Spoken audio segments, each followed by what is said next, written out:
minamahal kong kapatid, magandang umaga sa inyo lahat. Muli nagpapasalamat tayo sa ating Panginoon. Binigyan tayo ng pagkakataon upang magkasama-sama. Bagaman tayo malayo, physical, ay ating ginaganap ang pinakamahalagang bagay nito sa tuwing sasapit ang linggo. Una sa lahat mga kapatid ay inaasahan ko na katulad ng nangyari ng linggo, mayroon tayong nakahandang tinapay at bino. Gayun din mga kapatid ay sa bandang huli ay kasunod nito yung ating closing prayer ay meron tayong hymno na sana'y ito'y ating pakinggan muna at bago natin buksan ang ating audio at ang video. At gayon din mga kapatid, upang maiwasan natin ang kalituhan at kaguluhan, sa oras na ito ay i-turn off po natin yung ating mga camera at saka mga video. Tanging yung mga kapatid lamang na may parte na programa ang pwedeng maglagay o mag-on ng kanilang mga camera at video sa tuwing sila ay tatawagin. So after nitong ating prayer nito ay meron tayong pause. At afterwards ay katulad na sinabi ko, pwede na natin siyang buksan. So umpisahan na natin ang ating memorial meeting at ating basahin ang Hebrews chapter 10 upang ihanda natin ang ating pag-iisip sa sandaling ito sa ating paggawa sa atin ng memorial meeting. Hebrews 10 verses 19 to 25. Mga kapatid, yamang may kalayaan ngang makapasok sa dakong banal sa pamamagitan ng dugo ni Jesus. Sa pamamagitan ng daang bago at buhay ng kanyang itinalaga sa atin, sa pamamagitan ng tabing sa makatwid bagay sa kanyang laman, sa pamamagitan ng at sa yamang may isang dakilang saserdote na pangulo sa bahay ng Diyos, tayo magsilapit na may tapat na puso at lubos na mananampalataya na ang ating mga puso na binisikan mula sa isang masamang budhi at mahugasan ang ating katawan ng dalisay na tubig. Na ating ingatan ng matibay ang pagkakakilala ng ating pag-asa upang huwag mag-alinlangan sapagkat tapat ang nangako. At tayo mga tinginan upang tayo mga ugyok sa pag-iibigan, sa mabubuting gawa. Ating pong hilingin kay kapatid na Franklin ang pangunang pambungad na panalangin. Manalangin tayo mga kapatid. Dakilang Diyos na siyang mapagpala at na siyang makapangyarihan sa lahat. Diyos ng may lalang ng langit at lupa at ng may lalang ng lahat ng mga bagay sa sanglibutan ito. At Diyos ng may mga magulang sa pananampalataya sa pamagitan ni Abraham, Isaac at Israel. Ama, kayo po'y lubos na nagpapasalamat. Sa muli, Ama, ay binigyan mo kami ng pagkakataon na muli naming masilayan ang bagong liwanag ng araw na ito. Nagpapasalamat din po kay Ama sa buhay at kalakasan. At sa muli, Ama, ay inyo kaming bigyan na muli ng pagkakataon na kami muli ay mag-aral ng iyong mga banal na salita. Madalangin kami sa inyo, Ama, na buksan mo nawa ang aming mga puso't kaisipan upang ang aming pag-aaralan o mapapakinggan sa umagang ito ay tumanim sa aming mga puso't kaisipan upang ito'y magamit namin sa pang-araw-araw na pamumuhay at ito nawa ay magiging sandata namin habang kami ay nasa madilim na sanlibutan ito at kami ay nag-aantay sa muling pagbabalik ng aming Panginoong Kristo dito sa ibabaw ng lupa. Bagaman kami ay hindi nagkakasama sa araw na ito, ngunit kami yung pinagkaisa sa aming mga puso't kaisipan na muli ay nagkakaisa kami na aming pag-aralan at mapakinggan ang iyong mga banal na salita. Patnubayan po nawa kami sa buong araw na ito at katahimikan upang ayon pong maisagawa ng maayos ang aming memorial meeting.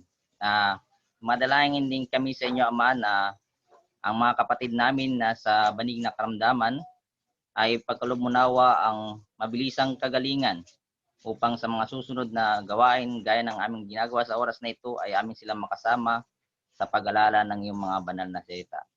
Madalangin din kami sa inyo, Ama, ang pagsubok na dumarating sa amin sa panahong ito. Naway pagkaloob mo sa amin, Ama, ang kalusugan ng aming pangatawan upang aming malabanan ang mga sakit na dumarating sa sanglibutan ito, Ama. At gayon din, dumadalain din kami sa inyo na panatilihin mo nawa ang aming kalakasan ng aming pananampalataya upang sa pagdating na aming Panginoon Kristo ay madatnan niya kami ng malakas ang aming pananampalataya at away kami ay makamit namin ang inaasam naming buhay na walang hanggan. Dumadalain din kami sa inyo, Ama, ang kapatawaran sa aming mga nagagawang pagkakasala at pagkulang. Naway kami inyong linisin at linisin sa aming mga pagkamali sa inyong banal na harapan. At ito lamang po ang aming dinadalangin sa inyo, Ama, at nasasalamatan sa tanging pangalan niyong bugtong anak, walang iba kundi ang Panginoon Kristo na siyang aming tagapagligtas at aming tagapamagitan. Amen. Maraming salamat, kapatid na Franklin. Ang ating reading sa araw ngayon ay nakatuon sa Colossians chapter 2 na ang tema ay ang tagumpay kay Kristo. Hilingin natin kay Brother Alex Facun na siyang magbabasa nito.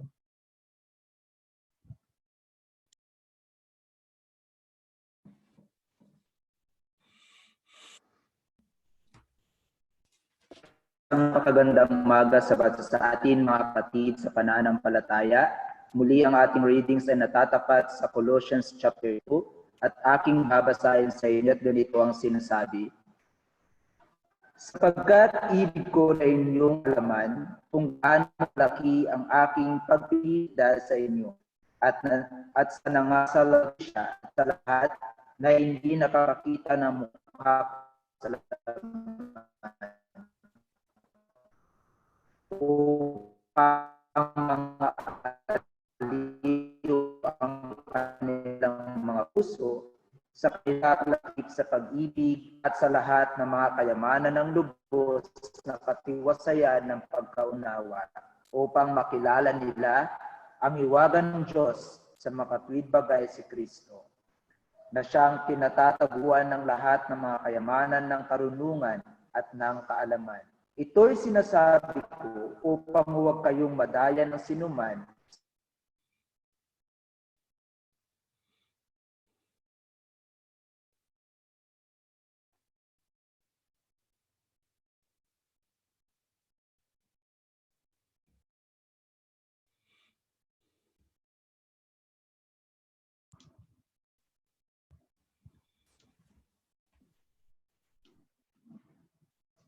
Nagkaroon ng konting problema siguro sa kanilang internet. Itutuloy ko sa verse 8, ang sabi niya, kayo'y magsipag-ingat, baka sa inyo'y may bumihag sa pamamagitan ng kanyang filosofiya at walang kabuluhang pandaraya. Ayon sa salit-saling sabi ng mga tao, ayon sa mga pasimulang aral ng sanlibutan, at di ayon kay Kristo. Sapagkat sa Kanya nananahan ang buong kapuspusan at pagka-Diyos sa kahayagan ayon sa laman, at sa Kanya kayo'y napuspos na siya na Pangulo ng lahat ng pamunuan at kapangyarihan. Na sa Kanya'y ay tinuri rin naman kayo sa pagtutuling hindi gawa ng mga kamay, sa pagkahubad ng katawang laman, sa pagtutuli ni Kristo, na nangalibing nakalakip siya sa bautismo, na kayo namay muling binuhay nakalakip niya, sa pamamagitan ng pananampalataya sa paggawa ng Diyos, na muling bumangon sa Kanya sa mga patay. At nang gayoy ang mga patay na dahil sa Kanya, sa inyong mga kasalanan at sa di pagtutuli ng inyong laman, ay Kanyang binuhay kayo nakalakip niya, na ipinatawad sa atin ang ating lahat ng mga kasalanan. Pinawi ang usapang nasusulat sa palatuntunan laban sa atin na hindi ayon sa atin at ito'y Kanyang inalis na ipinako sa krus. Pagkasamsam sa mga pamunuan at sa mga kapangyarihan, sila'y mga inilagay niya sa hayag na kahihiyan. Sino man nga ay huwag umatol sa inyo tungkol sa pagkain o sa pag-inom o tungkol sa kapistahan o bagong buwan o araw ng Sabat.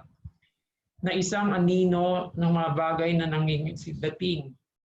Ngunit ang katawan ay kay Kristo. Sino man ay huwag manakawan ng gantimpala sa inyo sa pamamagitan ng kusang pagpapakababa at pagsamba sa mga anghel, na nananatili sa mga bagay ng kanyang nakita, na nagpapalalo ng walang kabuluhan sa pamamagitan ng kanyang akalang ukol sa laman, at hindi nangangapit sa ulo na kanya ang buong katawan na inaalalayan at naman nakakalakip sa pamamagitan ng kasukasuan at mga litid, ay lumalago na palagong mula sa Diyos.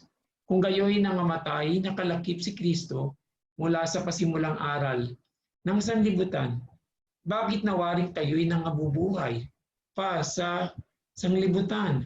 Kayo'y nangagsasakop sa mga palatuntunan gaya ng huwag dumampot, di huwag lumasap, di huwag humipo.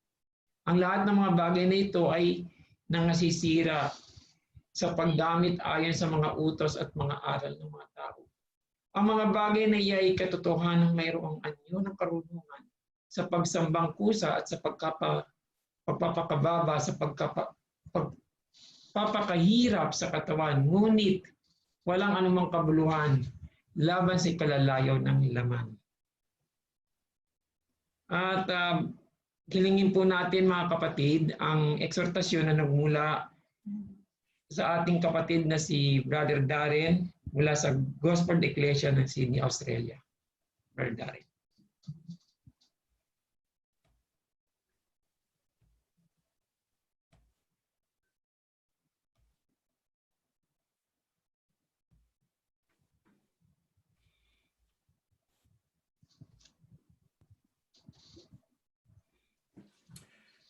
Good morning, my dear brothers and sisters in the Lord Jesus Christ. Magandang umaga mga kapatid sa pangalan ng ating Panginoong Jesucristo. It's very, very lovely to be with you and to provide the word of exhortation and also to break bread and remember our Lord Jesus Christ with you this morning. Napakasaya na makibagi sa inyo at makipagsama sa inyo sa pagpuputol ng tinapay sa oras na ito. And also thank you, Brother Albert, for translating for me this morning. At gayon din sa pagta-translate. And we also welcome some Australians who are listening in and also some from Malaysia as well. Gayon din nating binabati ang ilan sa mga taga-Australia at sa Malaysia na nakikinig ngayon. This morning we want to look at the two different ways that you can look at the cross of Christ. Sa ngayon ay ating tignan ang dalawang paraan kung paano natin makita ang tungkol kay Jesus. Paul in 1 Corinthians 1 outlines these two different views of the cross. Sa aklat ni Pablo ay inihayag niya ang dalawang pananaw tungkol dito sa 1 Corinthians chapter 1.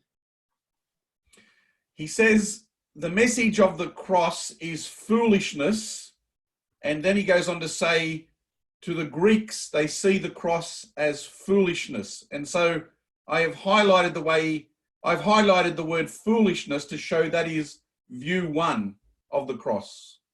Sapagkat sinabi niya rito sa versikulo 18 na sapagkat ang salita ng cross ay kamangmangan sa kanila ng mga nangangapagpahamak kung bakit ito ay aking binigyan diin.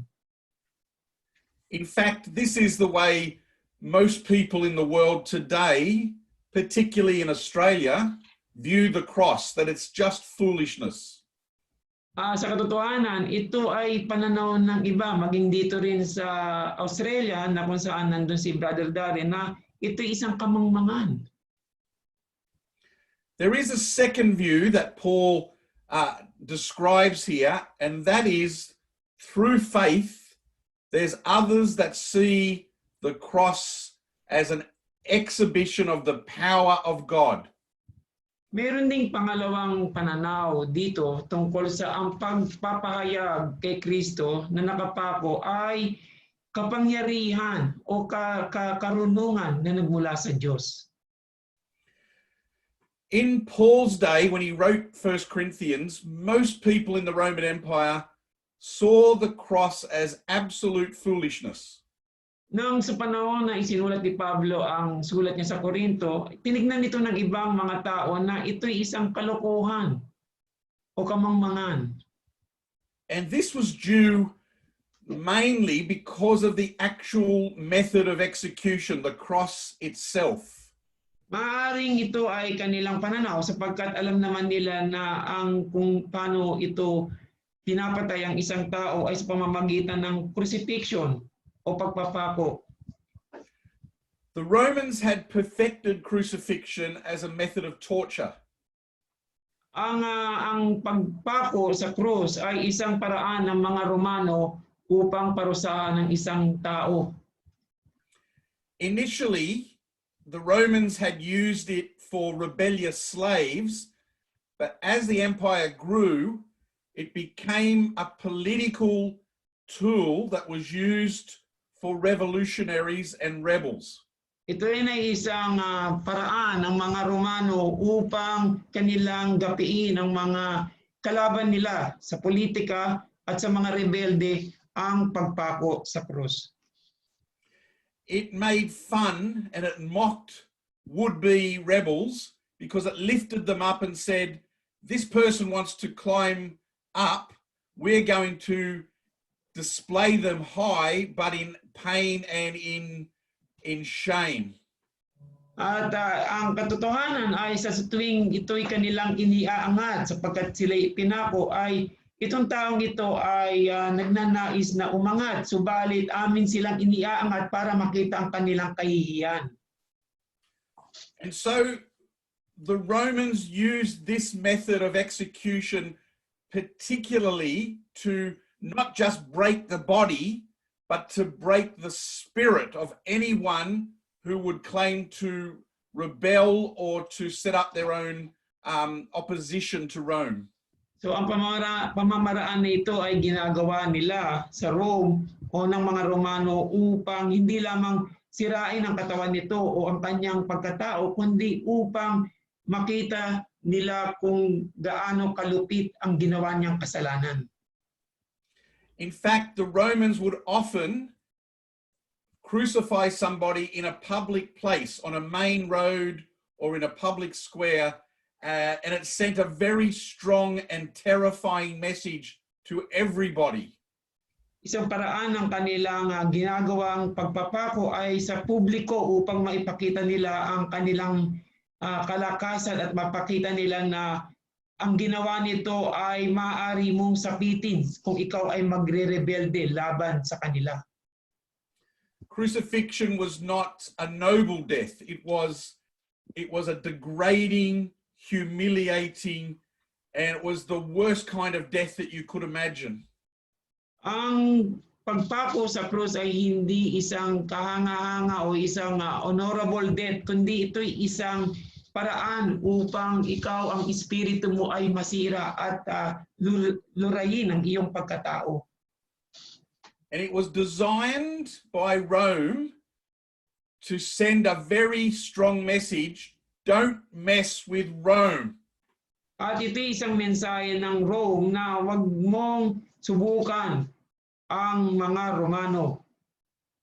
We are in charge, we are stronger, we will crush anyone who stands up to us.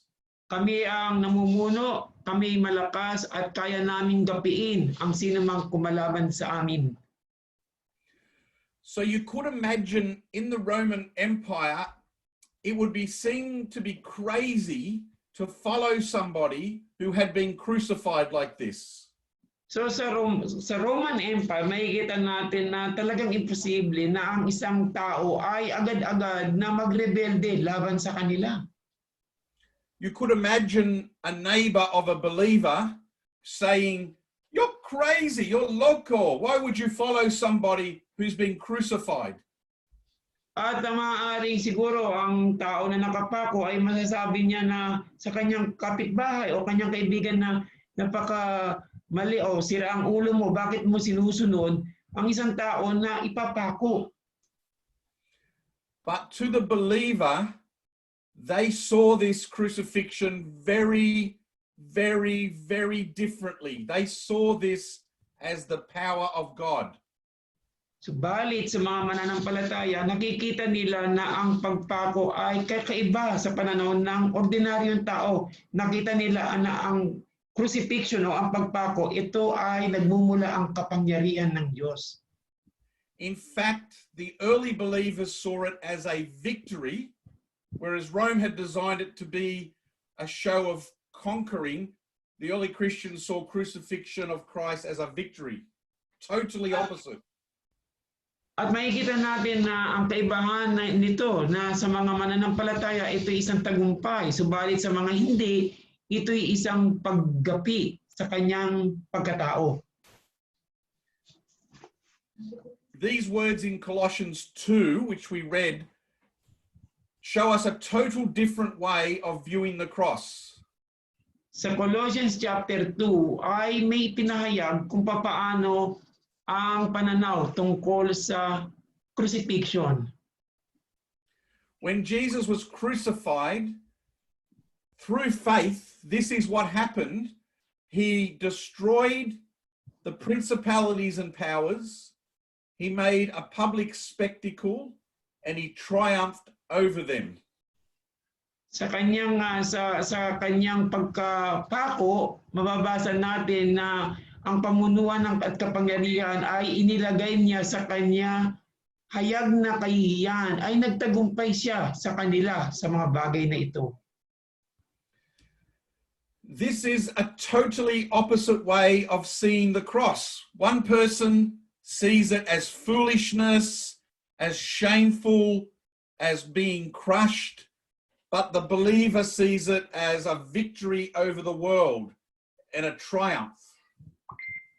At makikita natin ang dalawang magkaibang pananaw na ito sa verse 15 ito. At sinasabi nga, mula sa kahihiyan sa pananaw ng mga tao ay tagumpay naman sa pananaw ng mga mananampalataya. In fact, look at how strong the language that the Bible uses. That word triumph means to sing a victory song, like at a big sport event, like a big football game or basketball game. Sometimes the fans will sing a victory song. This word triumphing has the idea of a victory and a conquering. Kung titingnan natin na ang salita nitong triumph ay ito ay isang simbolo ng isang tagumpay na pag-awit. Ang mga nagtatagumpay o yung mga na nakagapi o naging mga victorious sila, mga matagumpay sila. Ito yung sinasabing pagtagumpay sa verse 15 na ito. And also the other word used is that Jesus made a public spectacle over all his enemies. At sinasabi ni Pablo na ang lahat ng mga kalaban na ito ay nakikita ang mga bagay na ito.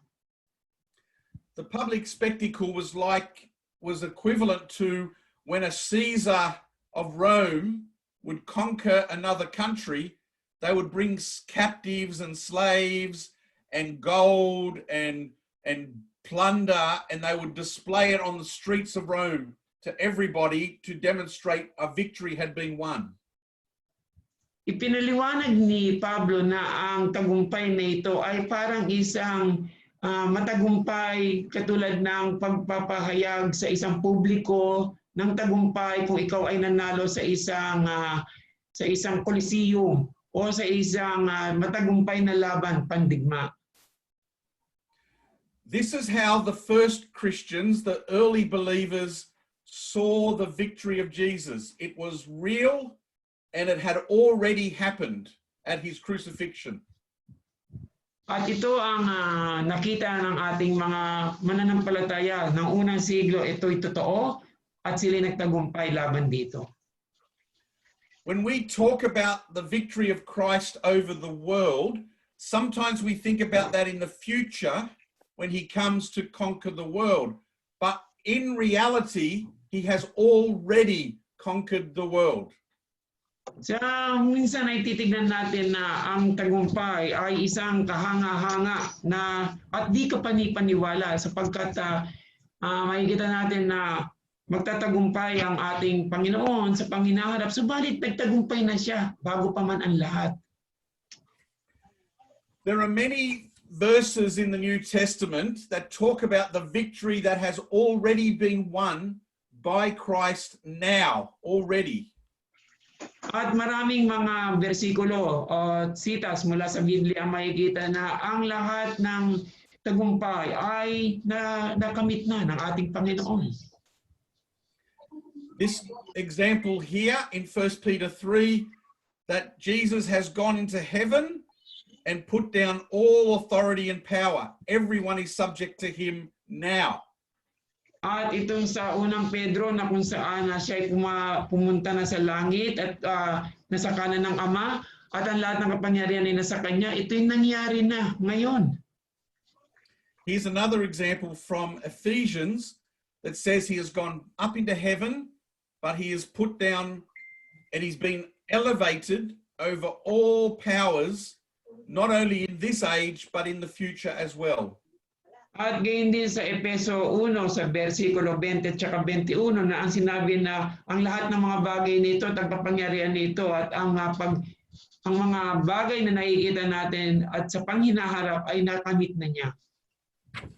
This last one here from Ephesians 4 says that Jesus led captivity captive, which means he turned the tables.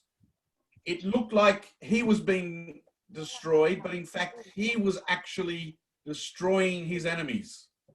Sa Epeso kapitulo 4 ay sinasabi na para bang binago niya ang sitwasyon na bagamat siya ay naging captive, ay nakita natin na siya pala'y nagtagumpay. Yung palang katotohanan na siya ay nagtagumpay laban sa kanyang mga kaaway.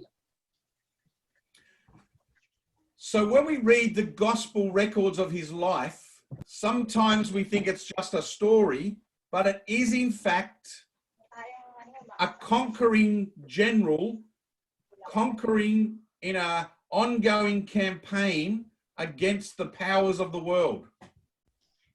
Kung minsan nating babasahin ang tungkol kay Jesus, ay makikita natin na isa ay isang parang general na kung saan kanyang ginagapi ang lahat ng kalaban niya, na parang ginagapi niya ang lahat ng mga kalaban niya at ang buong mundo ay magpapasakop sa kanya. So for a few minutes, for the rest of our exhortation, I want to take like a plane ride through the gospel record, and we're just going to touch down in about 4 or 5 places very quickly to show you that the gospel record of Jesus' life was the march of a conquering general on a victory campaign. At ang gospel records na ipinapakita sa atin ngayon o ang tagumpay ay makikita natin na ito pala ang kahanga-hangang pangyayari na kung saan ito ay matagumpay na kamit ng ating Panginoon na ibinabahagi sa atin.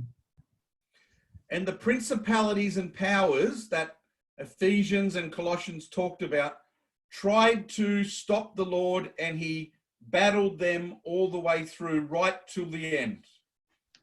At nakita natin na ang lahat ng mga bagay na isiniwalat at ipinahayag sa tagumpay nito ng ating Panginoon ay pilit na sinasarahan at pilit na isinasarado upang nasa gayon hindi ito makikita ng karamihan.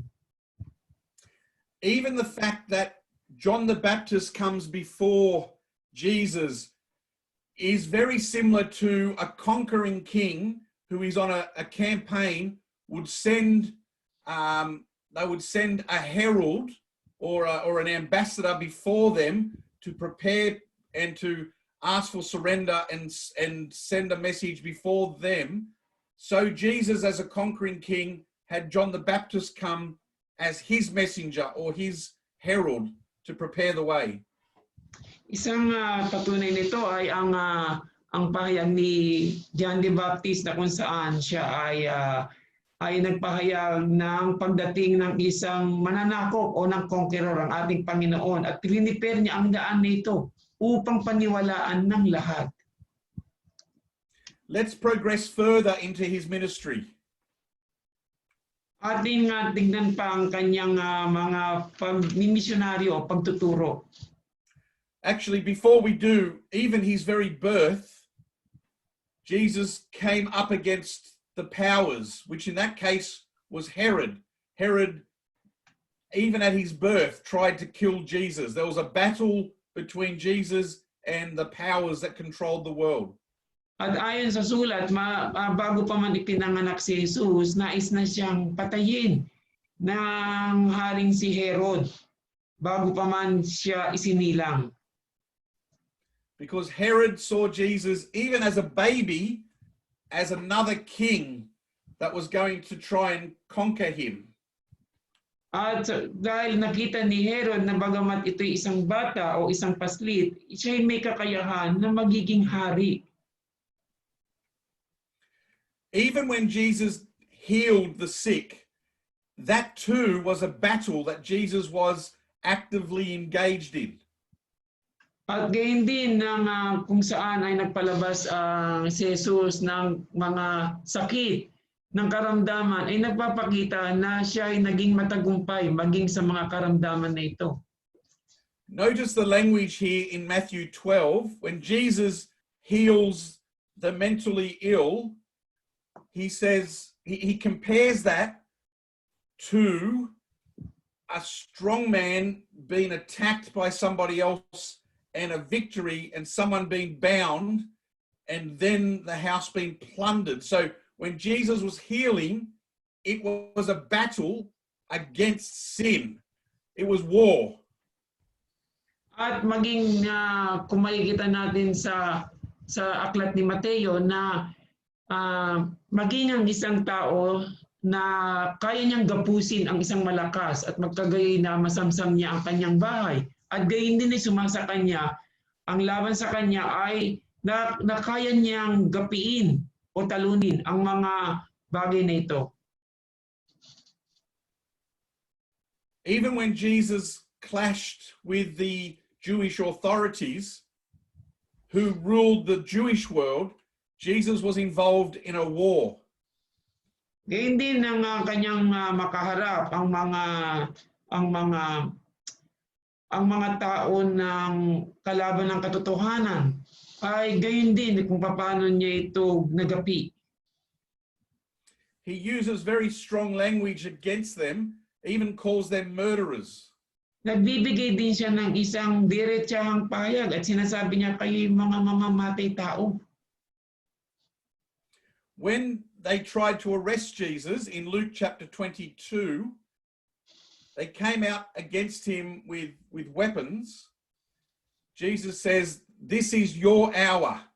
This is when you control the world through the power of darkness, but Jesus would conquer them. At maging sa kanyang huling araw sa lupa ay kanya ding sinabi sa mga kalaban na mga chief priests at mga opisyal ng templo at mga elders na sinabi niya na ito ang inyong panahon, ito ang inyong oras. Sapagkat dito'y binigay lamang sa inyo, subalit darating ang araw na kayong lahat ay magpapasailalim sa akin. So Jesus was a conqueror fighting against sin not just in his own body, but sin in the results of sin in sickness and disease that he healed, and also the results of sin as it's seen in the religious rulers of his day. He was conquering them all. So si Jesus ay nagpapakita ng tagumpay laban sa kasalanan, laban sa mga taong makasalanan, at laban sa lahat ng mga kaaway ng katotohanan. Natapagtagumpayanan niya ang lahat ng ito. And as his ministry went on and on, the Jewish leaders continued to follow him and to challenge him, and it was like they were all converging and coming together, and sin was coming together in a battle against the conquering king. At habang siya'y patuloy na nagpapahayag ng ebanghelyo at nagtuturo ng katotohanan, ay patuloy din ang mga kalaban ng katotohanan na gapin siya at pinipilit na siya'y talunin. At makikita natin ang nabuumpugang kalaban ng katotohanan at ng kasalanan na ang magtatagumpay ay ang ating Panginoon. Even his wonderful triumphant entry into Jerusalem in his last week is the march of a victor, as he is now coming into to consolidate his victory. Maging sa kanyang pagpasok mula sa Jerusalem ay makikita na natin na ipinapahayag na ang kanyang tagumpay. And so the multitude treated him like a conquering general. They cut down branches from the tree and they spread their garments before him as he marched. That's what they would do in those days for a conquering king. Kaya ang mga tao na nakakita sa kanya ay nakita siya bilang isang mananakop na general at kanilang inilatag ang kanilang mga damit at naglagay sila ng mga dahon at sinabi nila na ito ang matagumpay na general na pumasok sa atin na siyang magliligtas sa atin. Throughout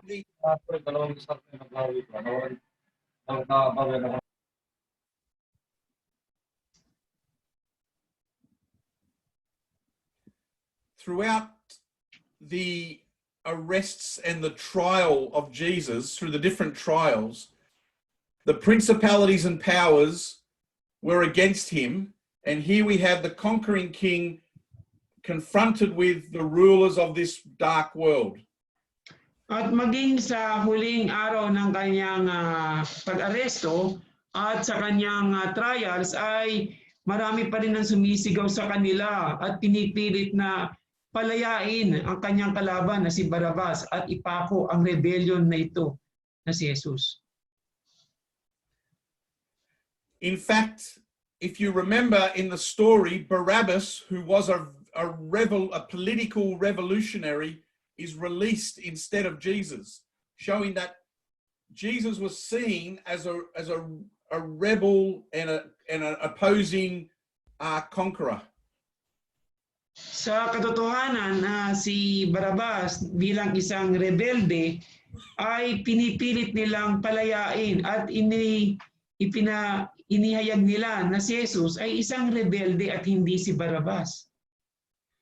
So Jesus confronts all the leaders, Herod, the king of the area, the high priest, the Jewish leaders, the Sanhedrin, the religious leaders, and then eventually Pontius Pilate, the representative of the greatest power on the world, which was Rome.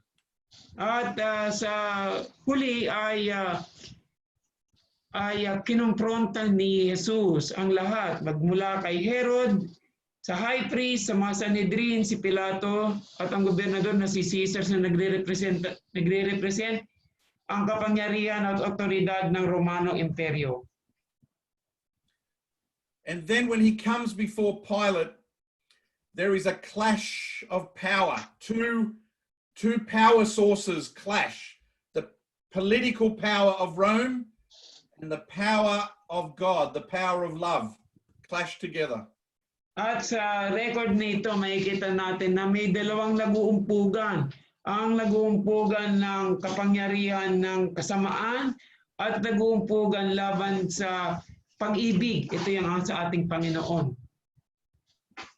Remember, Pontius Pilate says, I have the power to release you and the power to crucify you. Jesus says in John 19, verse 10, you have no power over me unless it was given by God. At sinabi ni Pilato, hindi mo ba alam na ako'y may kakayahan na palayain ka? Subalit sinagot sila ni Jesus, wala kang kakayahan na ako'y palayain. And then in the first verse there, John 18, two kingdoms collide. The political kingdom of Rome against the kingdom of truth. And Pilate could not comprehend truth. And Jesus says, my kingdom comes from above. It's not a kingdom like your kingdom that's based on physical power. This is a kingdom based on truth and God's word.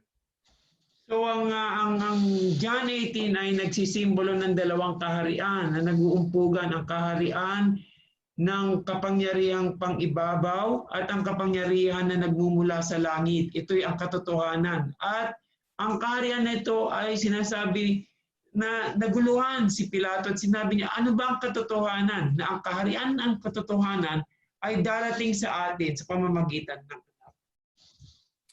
Even at the death of Jesus, it was a political death. It was a death of a conqueror, and the Roman soldiers, how they mistreated Jesus shows that. They put a crown on his head that was normally worn by a king. They put a scepter in his hand, which was normally held by a king, and they bowed to him, mocking him as a king. Maging sa kanyang kamatayan ay hinilintulad siya na ipinakita sa kanya na pagiging isang hari. Bagamat siya inaadlahi, ipinakita sa kanya at dinamitan siya ng isang ube na kung saan simbolo ng karangalan at nilagyan siya ng koronang tinik at ng scepter upang nasa ganun ipinapahayag na ikaw ay hari ng mga Hudyo. And then at the end, Pontius Pilate puts a sign on the cross above his head that says in 3 languages, King of the Jews. He was crucified as the king. At sa kauli-ulihan, inilagay ni Pilato sa ulunan ng ating Panginoon ang nakasulat na may 3 salita mula sa Greek, sa Latin at sa Hebrew na nagsasabi na ikaw ang hari ng mga Hudyo. To the world, to the Jews, and to the Greeks, they saw that crucifixion as something foolish, that he had lost, he had been destroyed. Sa law at saka sa mga Greek, ang crucifixion ay nakita nila na isang kamangmangan at isang kalokohan. But to us who believe in God's word, we see the crucifixion as a victory. The king conquered his enemies. He destroyed the principalities and powers. Pero sa atin na mga naniniwala at nananampalataya, nakita natin na ang crucifixion ay tagumpay. Ito ay kapangyarihan. Ito ay kapangyarihan ng resurrection o tagumpay ng ating Panginoon. If you look at the crucifixion through human eyes, it looks like we are wrong. It looks like a man was destroyed and crushed by the power of Rome. But through the eyes of faith, we see a victory, one who conquered and led captivity captive and destroyed his enemies. Kung titignan natin na ang crucifixion sa ating human eye, sa ating naked eye, para lamang ang crucifixion ay mali. Ang crucifixion ay isang kamatayan, isang hindi tagumpay. Subalit, sa mata at sa katotohanan, ang crucifixion ay isang simbolo ng tagumpay na pinagdaanan ng ating Panginoon. How then does this opposite picture work for us? Paano natin makikita ito sa atin? Well, Romans 8 verse 37 gives us an example that God sees us today as conquerors. Through the fact that Jesus conquered, we are considered conquerors. So sa Romans chapter 8, ipinapakita rito na hindi kundi sa lahat ng mga bagay na ito tayo higit pa sa mga pagtagumpay sa pamamagitan niya ang sa atin ay umiibig. Through human eyes, that doesn't look right. That looks local. Through human eyes, that doesn't look true. Sa iba, Maaaring ito ay hindi totoo. Ito isang kamangmangan at kaibangan. But through the eye of faith, we understand that God sees us as conquerors through Jesus Christ. Subalit sa mata ng ating Diyos, tayo ay nagtagumpay at ito ay isang matagumpay. In fact, that phrase "more than conquerors" is one Greek word in the original Greek, and it means super conquerors. God sees us as super conquerors. Sa katotohanan, hindi lamang ito isang tagumpay, kundi sa Griego, ito pala ay isang masigit pa sa tagumpay, kundi isa sa ang superlative nito ay pinakamatagumpay sa lahat. But that seems crazy. That seems crazy. It doesn't look like that physically, but how God sees us is reality. We are conquerors through the victory of Jesus. Pero hindi ito parang kapanipaniwala sapagkat kung titignan natin, ito nga ba ang kahulugan nito? Pero sa mata ng ating Diyos, ito'y ang kahulugan. Ito ay ang matagumpay sa lahat ng mga matagumpay. There are many verses like this. Here's another one in 1 John. It says, "This is the victory that has overcome the world, our faith. He who overcomes the world is someone who believes that Jesus is the Son of God." At meron din naman sa 1 John na sinasabi niya dito na ang sino man ay magtagumpay sa mundong ito nang may pananampalataya ay makakapagtagumpay sa mundong ito na naniniwala at nananampalataya sa anak ng Diyos ang ating Panginoon. And then we have the clue to this in 1 Corinthians 15, where Paul says, "We thank God who gives us the victory through Jesus Christ." The victory is not ours, but through faith, God gives us the victory. At gayon din sa 1 Corinthians 15, ang sabi niya rito, magpasalamat tayo sa Diyos na nagbigay sa atin ng tagumpay sa pamamagitan ng ating Panginoong Hesukristo. Think of a famous athlete who wins a gold medal at the Olympics, and then he gives it to us, and we then have all the benefits of that victory. In the same way, Jesus' victory now applies to us because of our faith. Sipin natin mga kapatid na ang isang nanalo sa isang Olympic na ang kanyang medalya at ang kanyang lahat ng kanyang benepisyo ay ibigay sa atin. Pareho din ito ng ating Panginoon na ibinigay sa atin ang lahat ng kanyang napanalunan. So now we take the bread and wine. These are symbols of blood. It looks like a shed blood. And we take the bread of a body that was broken. These look like symbols of somebody who lost the battle, who was broken and who bled. And yet these symbols to us are symbols of victory. Jesus was a conqueror. He already has conquered, and we have the benefits today because God sees us as conquerors.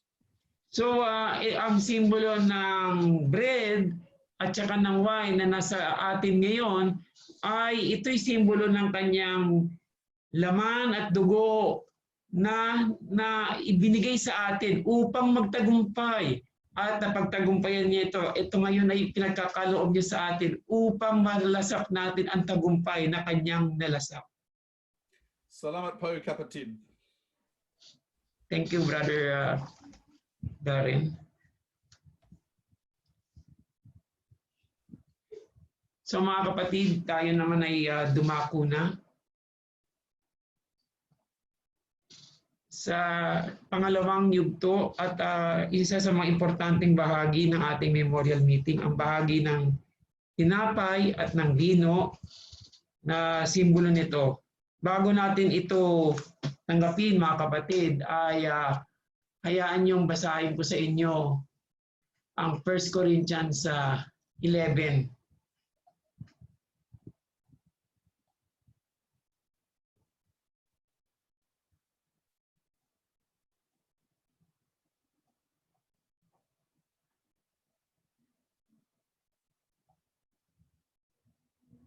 1 Corinthians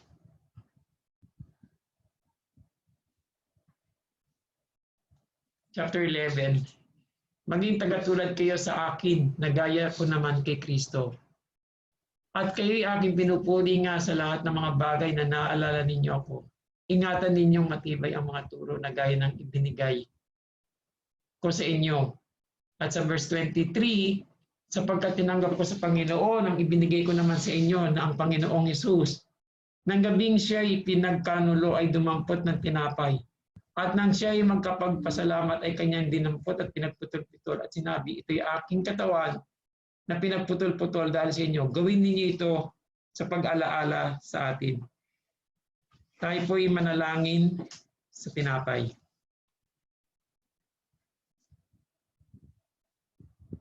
O Yahweh, aming dakila at makapangyarihang Diyos, nagpapasalamat kami sa binigay ninyong pagkakataon sa amin, Ama, na ibinigay po ninyo ang inyong buktong na anak na isang matagumpay na ipinagkaloob sa amin ang pag-asang ito.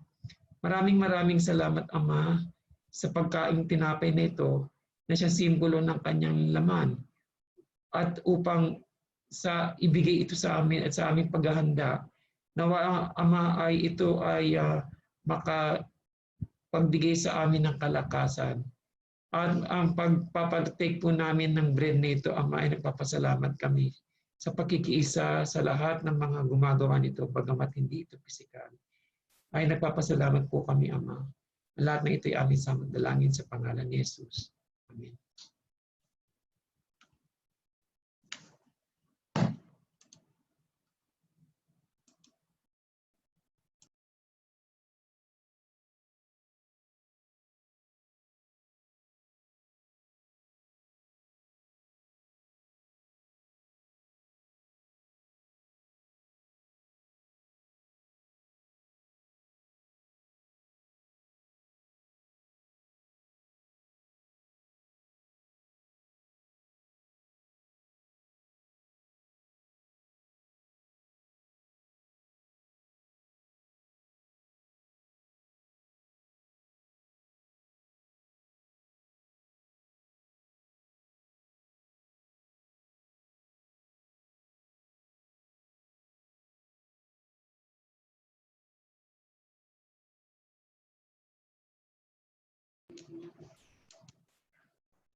At gayon din naman hinawakan ang saro at pagkatapos na makapaghapunan ay sinabi, ang sarong ito ay siyang bagong tipan.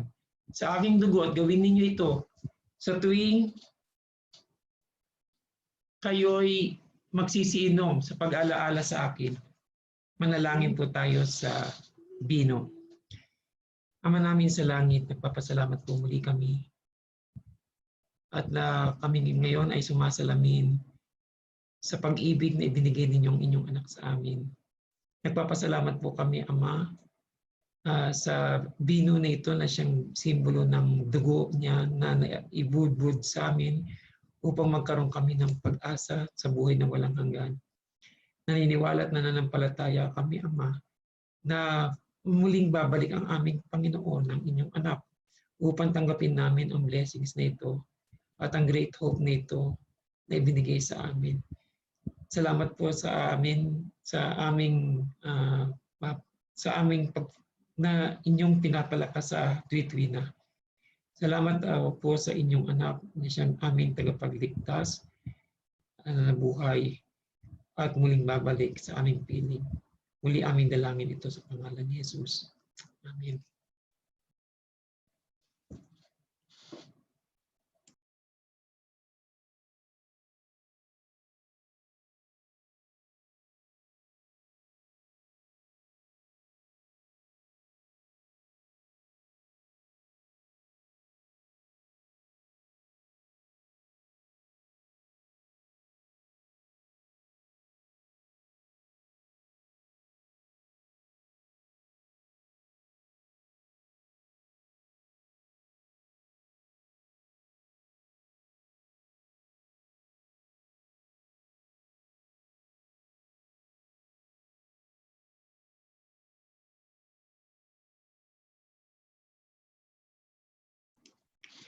Thank you very much, Brother Darren. Thank you, my dear brothers and sisters. Bagamat di tayo magkakasama ng physical na aspeto, tayo nagpapasalamat sa lahat. Salamat sa exhortasyon, Brother Darren. Nagpapasalamat din tayo sa technology ng internet at tayo yung magkakasama ngayon. Mga ilang announcement lamang mga kapatid.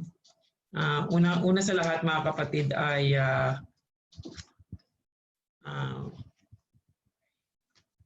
ang magbibigay sa atin ng exhortasyon, ang presider natin para sa susunod na linggo ay si Brother Noli. Ang opening prayer natin ay si Brother Johnny Natividad. Ang reader natin ay si Brother Dom Soriano Jr. Ang exhorter ay si Brother Efren Facun. At ang magbibigay ng closing prayer natin ay si Brother Judel James. Meron tayong mga online events tsaka mga ecclesial meetings. Still sa Punchbowl Ecclesia, meron pa rin ang planned meeting nila this coming week. Ay meron din silang live streaming. 2 hours tayong behind the time sa Australia. So kung sila ay nagsisimula ng 11 AM, tayo ay 9 AM. Pareho din po ng procedure mga kapatid, i-off natin ang camera natin at ang audio natin upang hindi tayo maging makasagabal. Mamaya pong gabi, meron na Bible study sa Punchbowl. Ito'y 4 PM sa Philippine time. Same time din naman ng Philippines next week, 11 AM in Tagalog. At maligaya tayo. It's great to hear that Sister Elena is home now, recovering mula sa COVID-19. Papasalamat tayo.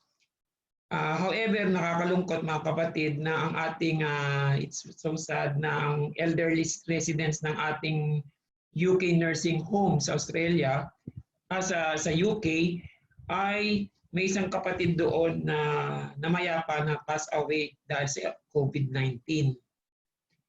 Meron din po tayo, it's great to see ng distribution na ibinigay ng mga kapatid natin mula sa iba't ibang lugar ng Sunday School over the past few days. Nagpapasalamat din tayo sa mga kapatid natin na tumulong upang maipadala ito sa iba't ibang lugar. Gayun din mga kapatid, nag-announcement mula sa Bataan ay mula sa recording brother natin na si Brother Richard. Nagpapasalamat siya sa WCF at gayon din kay Uncle John na nag-facilitate at sa mga nag-facilitate ng mga pamimigay ng mga tungkol sa Sunday School na tulong. At ang pondo ngayon ay na-available na kay Brother Richard sa Bataan. Just get in touch with Richard tungkol dito. So maraming salamat din mga kapatid sa lahat ng mga naka-tune in ngayon. Please contact Sister Gemma if you require details para sa Zoom Memorial Meeting in Tagalog for next week, for next Sunday, April 26. So hihilingin natin ang closing prayer mga kapatid kay Brother Ernesto Pacon, followed by a hymn.